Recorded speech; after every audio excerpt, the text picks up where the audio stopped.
Hey, good morning, everybody. Welcome to our second devotion on the subject of simply stand. What it means to stand as we read it biblically. Yesterday, we spoke about standing upon the character of God. We spoke about the non-changing element of who God is. He cannot change. He will never change. He has always been the same.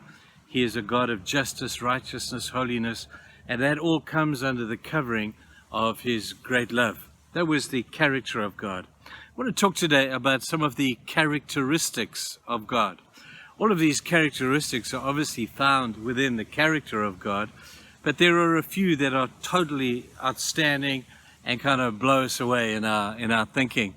Let me take you to Psalm 139. I want to read some of these characteristics to you and just sit back, enjoy as I just read to you some of the beauty of who God is and what His characteristics are.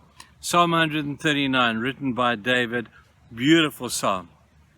O Lord, you search me and you know me. You know when I sit and when I rise. You perceive my thoughts from afar. You discern my going out and my lying down. You are familiar with all my ways. Before a word is on my tongue, you know it completely, O Lord. Here's one of the first omnis of God, His omniscience. That simply means that there is nothing that God does not know. He knows where you've been. He knows where you're going. He knows what you think. He knows what's on your heart. He knows what you want to do. He knows your words before you even speak them. There is nothing that God does not know.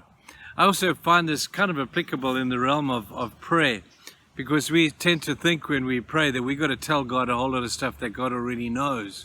But He wants us to tell Him anyway, because that's what kids do.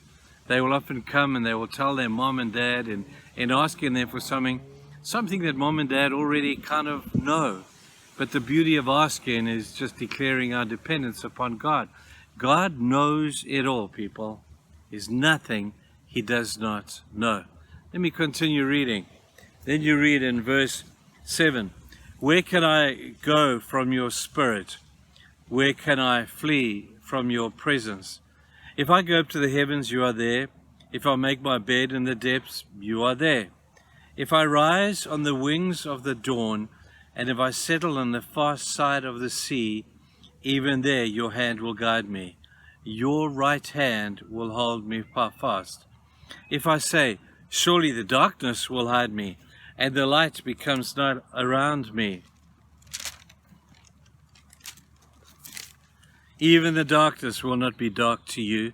The night will shine like the day, for darkness is as light to you. Pick up here, people, the omnipresence of God.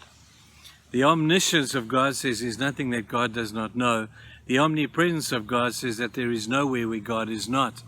Don't you love the poetic way he writes it, that even if I go to the other side of the sea, you are there. If I go to the depth of the ocean, you are there. If I go to the heights of heaven, you are there. There is nowhere where God is not. Now that's an encouraging thought as much as a fearful one. For those of us who think that we can get away with stuff, thinking God's not going to see this, thinking we can get away with this, no one else is looking around, and we think, well, if no one else is here, then I can get away with what I think I can do, only to find that God has eyes everywhere. Now that for some may be a disturbing and somewhat of a frightening thought. Be that as it may, it is the total truth. It's also a very encouraging truth to know that no matter where I go, in danger or in pleasure, in sadness or in joy, no matter where I go on the face of this planet or to the moon and back, God is there. I guess it's this beauty of the wonder of the all-presence of God that makes God so wonderful at a time of need. There is nothing God does not see in your life. There is nothing that God does not know about you in your life. There is nowhere where He is, and there is not, and there is just everywhere where He is. I hope that may encourage you today. Maybe that may just remind you of the fact that, hey, God is watching all the time. He is omnipotent and He is omnipresent. But it's the omnipotence of God, the one that I've just mentioned, that I want to come to now. He says this, verse 13, "For you created my inmost being. You knit me together in my mother's womb. I praise you because I am fearfully and wonderfully made.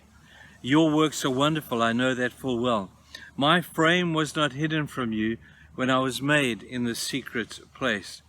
When I was woven together in the depth of the earth, your eyes saw my unformed body.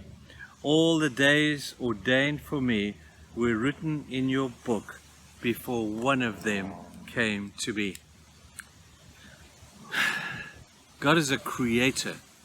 There's nothing more magnificent than the proof of being able to do anything than being able to create something. I was sharing in our Wednesday evening night service the other day about how I never understand how, those cooking programs that our wives watch on TV. I know some of you men watch them as well, I do.